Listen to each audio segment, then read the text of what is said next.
Chapter 6. Pig and Filth and Family Fun. 1908 to 1911.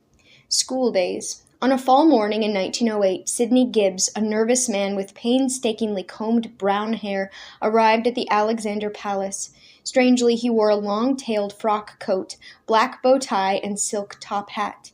The unsuitableness of his outfit made him even more nervous. Still, court etiquette was that gentlemen who had not a uniform wore evening dress. Gibbs later explained, and so I set off to the palace in evening dress at 6 o'clock in the morning, a ghastly experience. Gibbs' nerves could be chalked up to more than his clothing.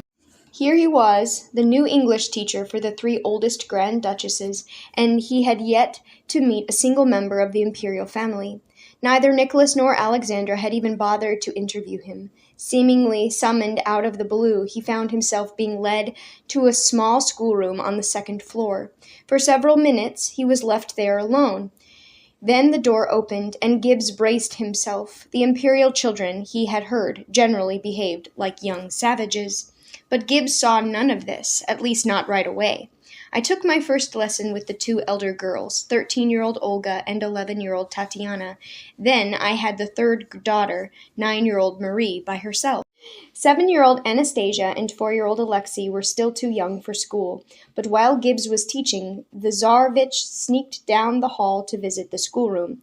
A tiny little chap in wee white knickerbockers and a Russian shirt trimmed with embroidery of blue and silver, recalled Gibbs. Alexei toddled into my classroom, looked around, and then gravely shook hands. Gibbs was not the only tutor. The Grand Duchess's lessons were taught by a string of teachers who arrived at the palace once or twice a week to focus on a particular subject. Among them was Peter Petrov, a friendly old man who taught Russian, Catherine Schneider, the German instructor, and Master Sobolev, the arithmetic teacher. Sadly, these teachers were mostly a mediocre bunch, recalled a family friend. Not one of them enjoyed any prominence or had any outstanding achievement to his credit, agreed a member of court. Thus, the Grand Duchess's education was to some extent neglected. This was their parents' fault. Nicholas and Alexander put little stock in education. I was amazed that such a family, which possessed all the means, did not surround the children with the best possible teachers, remarked one observer. Just how little attention was paid to the children's development could be judged by the interest with which they listened to the most ordinary things, as though they had never seen, read, or heard about anything. At first I thought this was simple bashfulness, but soon I came to realize that the situation concerning their education and intellectual development was very bad. And for too long, remembered court official A. A. Masalov, the Grand Duchesses had no teacher. There were nurses to be seen in their apartments, but that was all. When the nurses had gone, because the children had grown too old for them, they had virtually no supervision, except, of course, that of their mother. But Alexandra did nothing to challenge their intellect. Instead, claimed Masalov, she remained always in an armchair, motionless, and never spoke to her daughters in the presence of a third party.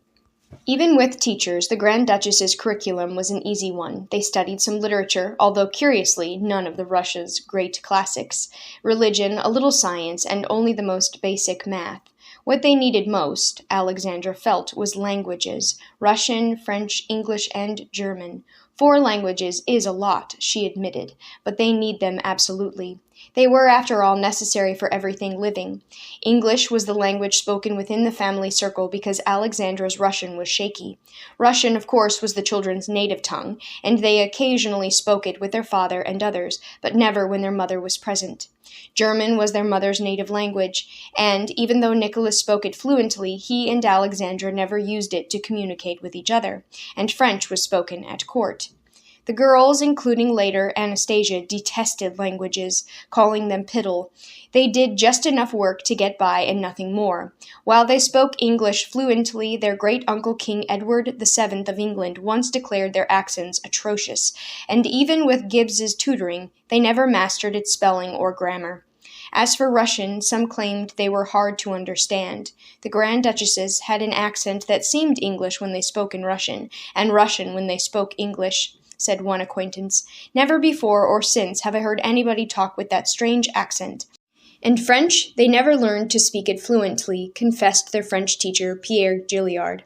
A courteous and observant man with a fastidiously trimmed mustache, Gilliard had arrived at the palace 2 years before Gibbs. In that time, he had grown to care for his young students.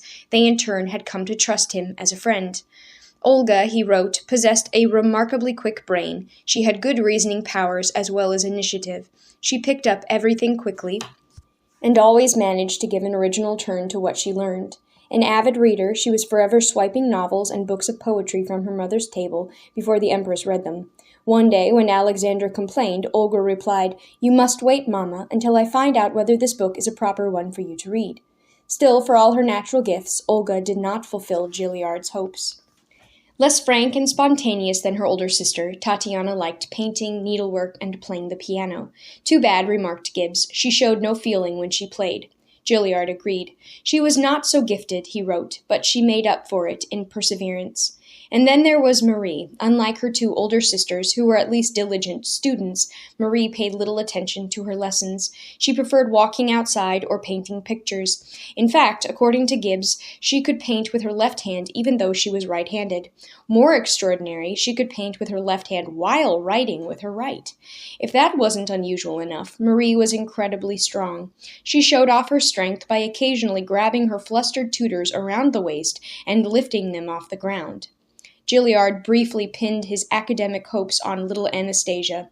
As a small child, she showed an interest in the classroom, but this fascination was short-lived. Just after her 8th birthday, she officially started school, and so did her teacher's troubles. A true genius in naughtiness. Anastasia was a mischievous little girl, wild and rough, a hair-puller and a tripper-up of servants, wrote one historian. She possessed, recalled one family friend, a true genius in naughtiness. That extended into the classroom, said Gibbs. The little Grand Duchess was not always an easy child to instruct. We had, as a rule, charming lessons, but sometimes there were storms. Once she snatched up a bottle of black ink and threatened to throw it all over Gibbs's impeccable white shirt if he did not raise her English grade. The teacher refused, and the furious girl stormed out. Minutes later, she returned. This time, she was all smiles and sweetness, and she clutched a bouquet of flowers she'd grabbed from one of the palace's many blossom-filled vases. Was this an apology for her earlier bad behavior? No, it was a bribe, a fistful of flowers for a raised mark. Again, Gibbs refused. Anastasia drew herself up, chin high, and with a loud huff, she marched into the classroom next door, where their Russian instructor sat. At the top of her voice, she said, "Peter Vasilievich, allow me to present you with these flowers." Had Gibbs heard? She shouted again, just to be sure. Anastasia was obviously a handful during Gilliard's lessons, too. While the French teacher did not share details, clues to her behavior can be found in a letter to her father. "What we children did to Monsieur Gilliard, just terrible," she confessed. "We were pushing him with our fists, and in any other way he had it from us." Another time, Alexei gleefully reported to his father, "Anastasia was trying to strangle Monsieur Gilliard." Anastasia's distaste for school was clear. "Now I have to do an arithmetical problem," she once grumbled in a letter to a friend, "and of course it doesn't want to solve such pig and filth." School, she added in a burdened tone, was nothing but horrid lessons. Alexei the Terrible. Still too young for school, the youngest Romanov was the center of his parents' world. They called him their dear one, their wee one, their sunbeam, and they fussed over him endlessly. He was the focus of all their hopes and affections, recalled Pierre Gilliard. When he was well, the palace seemed bathed in sunshine. A handsome child with chestnut-colored hair and big blue-gray eyes, Alexei was, despite his fragile health, romping and full of mischief. Once, when he was 5, he crawled under the dinner table and snatched off one of the female guests' slippers. Carrying it above his head, he ceremoniously presented it to Nicholas. The Tsar was not amused. He commanded his son to return it. Grudgingly, Alexei again crawled under the table. Seconds later, the lady shrieked. That's because Alexei had stuffed a big, juicy strawberry into the shoe before putting it back on her foot. He laughed uproariously at the joke until he was banished to the nursery. He was not allowed in the dining room for several weeks. Some guests wished Alexei's exile from the dinner table had been made permanent. He wouldn't sit up, ate badly, licked his plate, and teased the others, Cousin Constantin wrote in his diary after lunching with the imperial family one day. The emperor often turned away, perhaps to avoid having to say anything, while the empress rebuked her elder daughter, 15-year-old Olga, who sat next to her brother, for not restraining him. But Olga cannot deal with him. His parents could deny him nothing. They loved him passionately and found it impossible to be firm with him. Because of this, most of his wishes were granted. If the Tsarich wanted a toy rifle, they bought it. If he wanted pancakes for dinner, they served them.